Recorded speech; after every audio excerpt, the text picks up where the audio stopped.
పాత్రికేయం అనేది గొప్ప వృత్తి.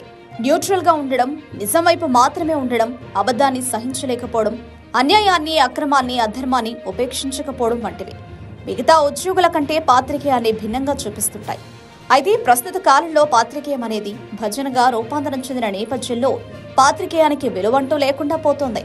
కాకపోతే అప్పుడప్పుడు కొన్ని అద్భుతాలు జరుగుతుంటాయి. పూర్తిగా విలువలు వదిలేసిన పాత్రికేయంలో సంచలన ఘటనలు చోటు చేసుకుంటాయి. అలాంటిదే ఈ సంఘటన కూడా. జనసేన నాయకుడు కిరణ్ రాయల్ ఓ మహిళను వేధించినట్టు ఇటీవల వార్తలు వెలుగులోకి వచ్చాయి. సదరు మహిళ నేరుగా విలేకరుల ముందుకు వచ్చి తన బాధను చెప్పుకుంది. తనను కిరణ్ ఏ విధంగా ఇబ్బంది పెట్టాడో, ఏ విధంగా వాడుకున్నాడో మొత్తం వీడియోలతో సహా బయటపెట్టింది. దీంతో కిరణ్ ఒక్కసారిగా సైలెంట్ కావాల్సి వచ్చింది. అయితే తనపై వస్తున్న ఆరోపణలకు కిరణ్ చాలా తెలివిగా సమాధానం చెప్పడం మొదలుపెట్టాడు. మీడియాను కూడా తప్పుదారి పట్టించేలాగా వ్యవహరించాడు. అయితే ఓ ఛానల్లో పనిచేసే జర్నలిస్ట్ మాత్రం కిరణ్ రాయల్ అసలు రూపాన్ని బయటపెట్టాడు. లైవ్ డిబేట్ లో నిర్మా సర్ఫ్తో కడిగి పారేశాడు. ఆరోపణలు చేసిన మహిళ మీకేమవుతుంది? ఆమెకు మీకు ఎలాంటి సంబంధం ఉంది? పోనీ ఆమె మీకు వరుసకు చెల్లెలవుతారా? మీ ఇద్దరి మధ్య అంత గాఢత ఉండడానికి కారణమేంటి?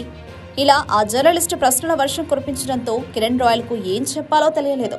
చివరికి నీళ్లు నమలక తప్పలేదు. కిరణ్ రాయల్ జనసేన నాయకుడిగా సాగుతున్నారు.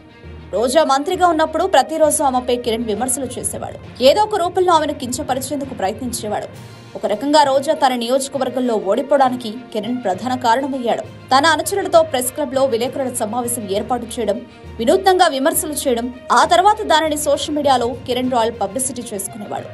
ఇలా 5 సంవత్సరాలు రోజాను కిరణ్ రాయల్ ఆటాడుకున్నాడు. అయితే ఇన్నాళ్లకు కిరణ్ రాయల్ నిజస్వరూపం వెలుగు చూడడంతో ఒక్కసారిగా వైసీపీ శ్రేణులకు బలం వచ్చినట్టయింది. అంతే, ఇక సోషల్ మీడియాలో కిరణ్ రాయల్ ఏకిపారేయడం మొదలు పెట్టారు. కిరణ్ రాయల్ పై విమర్శ చేసిన మహిళను రాజస్థాన్ పోలీసులు అరెస్టు చేసినప్పటికీ కిరణ్ రాయల్ కు జరగాల్సిన డ్యామేజ్ ఎప్పుడో జరిగిపోయింది. పైగా దీనికి సంబంధించిన వీడియోలు సోషల్ మీడియాలో సంచలనంగా మారాయి.